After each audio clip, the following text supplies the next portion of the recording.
అందరికీ నమస్కారం. ఈరోజు మనం మన వీడియోలో సంధి అనగా ఏమిటి ఒక ఉదాహరణ ద్వారా చూద్దాము. సంధి అనగా పూర్వ పరస్వరంబులకు పరస్వరము ఏకాదేశమగుటను సంధి అంటారు.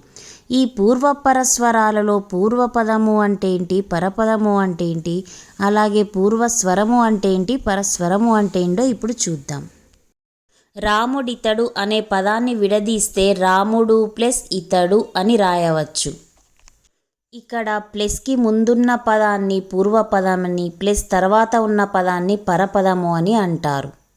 ఇందులో రాముడు అనే పదం పూర్వపదం, ఇతడు అనేది పరపదం అవుతుంది.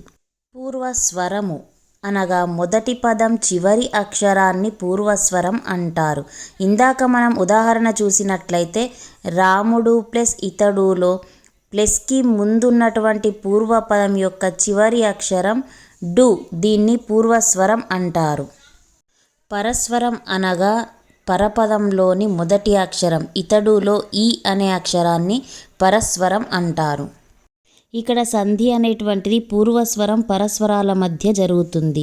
అనగా మొదటి అచ్చు తర్వాతి అచ్చుకి పరం కాగా రెండవ అచ్చే ఆదేశమవుతుంది.